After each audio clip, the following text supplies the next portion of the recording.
मित्रों, आइए हम जानते हैं क्या दुर्योधन के विनाश के पीछे सच में शकुनी था। क्या यह उसके अपने अहंकार और निर्णय का परिणाम था।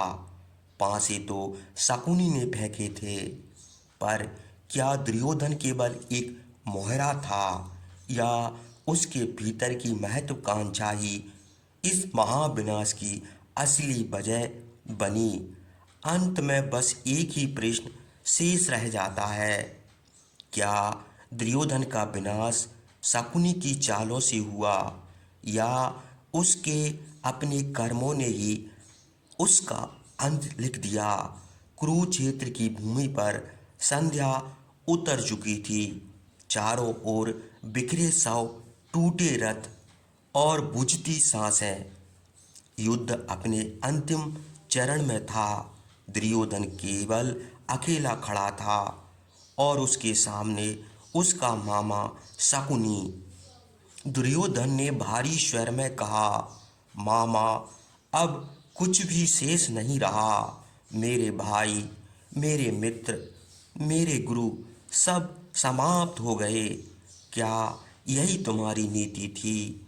क्या यही अंत होना था? शकुनी ने शांत आंखों से उसकी ओर देखा। दुर्योधन, मैंने तुम्हें कभी विजय का स्वप्न नहीं दिखाया। मैंने केवल तुम्हारे भीतर के सत्य को जगाया। दुर्योधन की आंखों में क्रोध झलक उठा। तो मैं क्या था? तुम्हारी चालों का एक खिलौना। शकुनी ने बिना हिचक उत्तर दिया, हाँ, एक ऐसा मोहरा जिसे मैंने अपने प्रतिशोध के लिए चुना था। दुर्योधन जैसे भीतर से टूट गया।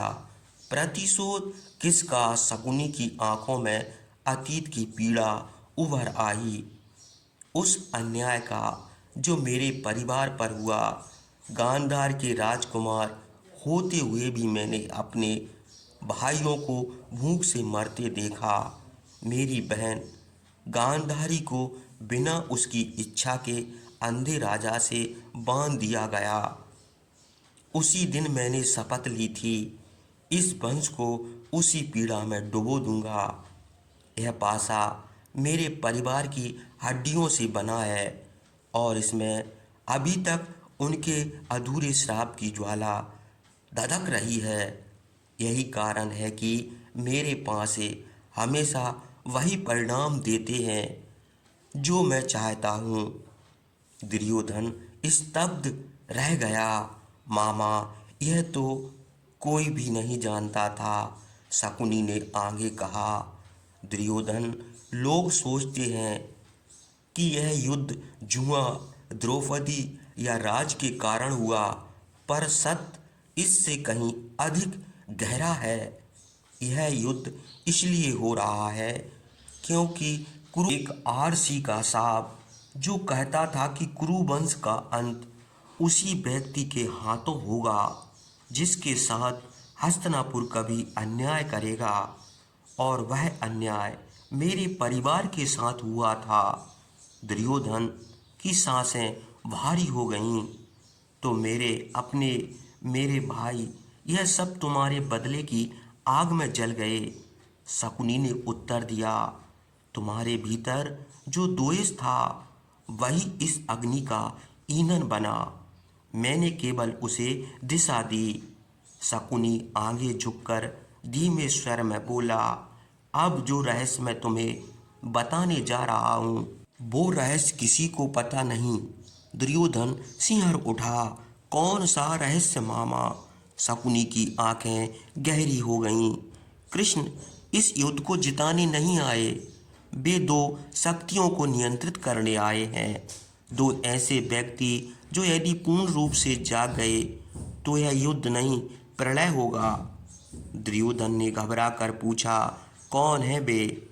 शकुनी ने फुसफुसाया, पहला अश्वत्थामा, द्रोण का पुत्र।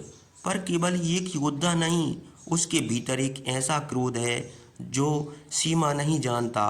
जिस दिन वह क्रोध जागा वह धर्म अधर्म सब भूल जाएगा। और विनाश ही विनाश होगा।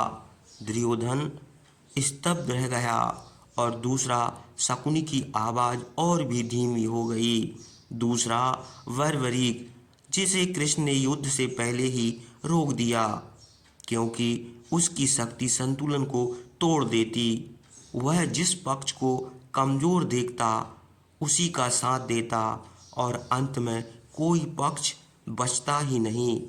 दुर्योधन की आंखें रुक सी गईं। तो कृष्ण इन दोनों से भयभीत हैं। शकुनी ने सिर हिलाया। भयभीत नहीं, सतर्क है। अश्वत्थामा को रोकना है और बर्बरीक को पहले ही रोक दिया गया क्योंकि यदि यह दोनों शक्तियां एक साथ सक्रिय हो जाती तो यह युद्ध इतिहास नहीं, सृष्टि का अंत बन जाता। दुर्योधन मौन हो गया। दुर्योधन कुछ क्षण मौन रहा, फिर धीरे से बोला, मामा, अगर बर्बरीक जीवित रहता और अश्वत्थामा का क्रोध जाग जाता तो क्या होता? शकुनी की आंखें सिहर उठीं। तब युद्ध किसी के पक्ष की हार जीत पर खत्म नहीं होता। दोनों शक्तियां एक दूसरे को संतुलित करते करते पूरी सृष्टि को शून्य में बदल देती। दुर्योधन ने भयभीत स्वर में कहा। तो कृष्ण ने एक को रोक दिया और दूसरे को रोके हुए शकुनी ने सिर हिलाया। हाँ, बर्बरीक को उन्होंने युद्ध से पहले ही अलग कर दिया और अश्वत्थामा को अभी तक सीमाओं में बांध रखा। पर ध्यान रखना, सीमाएं हमेशा नहीं टिकती। दुर्योधन की आंखों में चिंता गहराने लगी। क्या वह समय आने वाला है?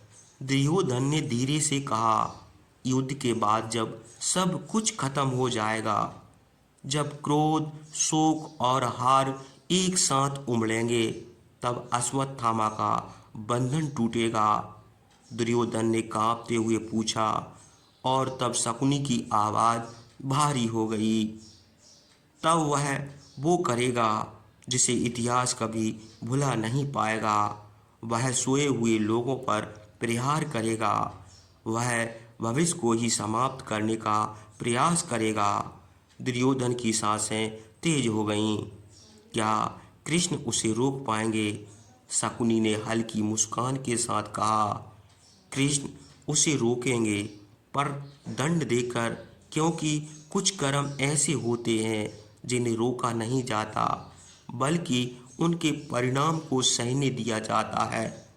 दुर्योधन अब पूरी तरह शांत था, जैसे वह आने वाला अंधकार को देख चुका है।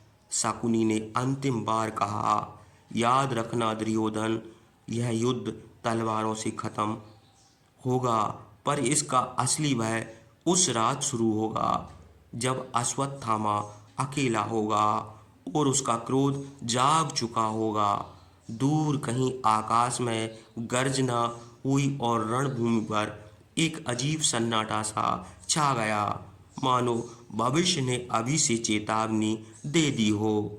दुर्योधन की आंखें अब भय और जिज्ञासा से भर चुकी थीं। मामा, क्या यह सब पहले से ही तय था? क्या हम सब केवल एक बड़े खेल के पात्र हैं? शकुनी ने गहरी सांस ली। दुर्योधन, यह युद्ध केवल भूमि, राज्य या अहंकार का नहीं है।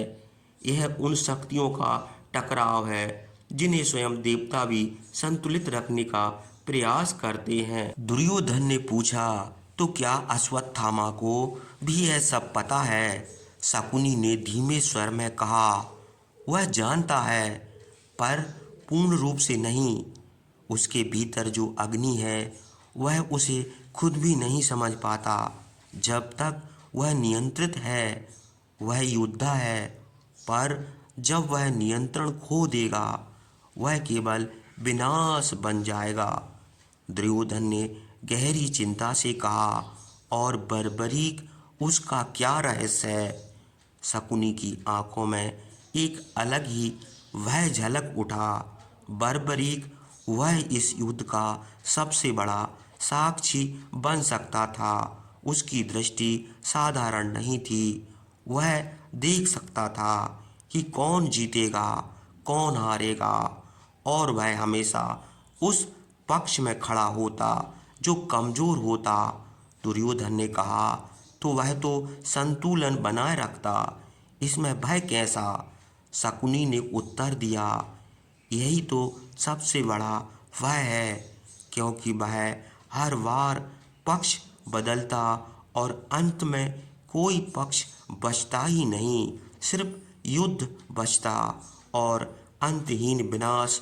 दुर्योधन अब समझने लगा था तो कृष्ण ने उसे इसलिए रोका। शकुनी ने सिर हिलाया, हाँ, क्योंकि यदि बर्बरीक युद्ध में उतरता तो वह महाभारत कभी समाप्त नहीं होता, और यदि उसी समय अश्वत्थामा का क्रोध जाग जाता तो यह केवल युद्ध नहीं, युग का अंत बन जाता। कुछ क्षणों तक दोनों मौन रहे। फिर दुर्योधन ने धीमे स्वर में पूछा, मामा, क्या इन दोनों शक्तियों का आपस में कोई संबंध है? शकुनी ने धीरे धीरे कहा, संबंध नहीं, संतुलन है। एक शक्ति विनाश को रोक सकती है और दूसरी उसे बढ़ा सकती है। यदि दोनों एक साथ सक्रिय हो जाएं, तो सृष्टि संतुलन खो देती है। दुर्योधन ने आकाश की ओर देखा, तो क्या कृष्ण संतुलन के रक्षक हैं? शकुनी ने गहरी दृष्टि से कहा, कृष्ण केवल रक्षक नहीं, वे इस खेल के साक्षी भी हैं। वे जानते हैं कब किस शक्ति को रोकना है और कब किसे उसके परिणाम तक पहुंचने देना है। दुर्योधन की आवाज अब धीमी और गंभीर हो गई। अंत में क्या बचेगा मामा? शकुनी ने उत्तर दिया, अंत में केवल सत्य बचेगा। पांडव जीतेंगे, पर वे भी सब कुछ खो देंगे, और अश्वत्थामा, वह जीवित रहेगा, एक ऐसे सांप के साथ जो उसे हर युग में उसके कर्मों की याद दिलाएगा। और शकुनी ने शांत स्वर में कहा, तुम इतिहास बनोगे, एक ऐसा नाम जिसे लोग अहंकार और जिद के प्रतीक के रूप में याद करेंगे। दुर्योधन ने धीरे से आंखें बंद कर लीं, मानो उसने अपना भविष्य स्वीकार कर लिया हो। शकुनी ने अंतिम बार कहा, याद रखना, यह युद्ध केवल अतीत नहीं बनेगा, यह हर युग में दोहराया जाएगा। जब भी मनुष्य अपने भीतर के अहंकार और क्रोध को नहीं समझेगा। फिर शकुनी ने शांत स्वर में कहा, केवल एक और वह है, कृष्ण। वे जानते हैं कि कौन सी शक्ति कब जागेगी और कब उसे रोकना संभव हो जाएगा। दुर्योधन ने गहरी सांस ली, तो क्या अश्वत्थामा का जागना निश्चित है? शकुनी ने उत्तर दिया, निश्चित, क्योंकि उसका क्रोध किसी एक घटना से नहीं, पूरे जीवन की पीड़ा से जन्मा है, और जब ऐसी अग्नि भड़कती है तो वह केवल शत्रु नहीं, सब कुछ जला देती है। दुर्योधन ने चिंतित होकर पूछा, क्या वह मुझे भी नहीं छोड़ेगा? शकुनी ने उसकी ओर देखा। जब क्रोध अंधा हो जाता है तो वह अपने पराय का भेद नहीं करता। अश्वत्थामा उस सीमा पर खड़ा है जहां से लौटना लगभग असंभव है। दुर्योधन कुछ क्षण चुप रहा, फिर बोला, और बर्बरीक, यदि वह जीवित होता तो क्या वह अश्वत्थामा को रोक सकता था? शकुनी ने गहरी सोच में डूबते हुए कहा, रोक सकता था, पर किस कीमत पर?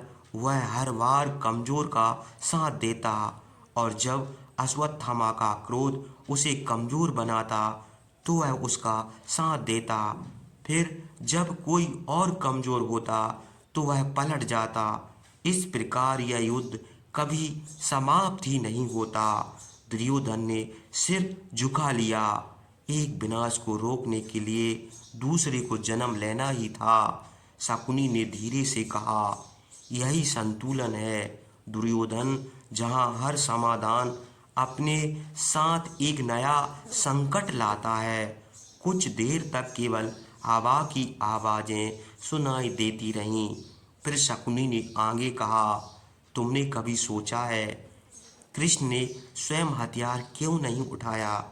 दुर्योधन ने उत्तर दिया, क्योंकि उन्होंने वचन दिया था। शकुनी ने बीच में ही कहा, नहीं, क्योंकि यदि उन्होंने हथियार उठा लिया होता तो यह युद्ध उसी क्षण समाप्त हो जाता।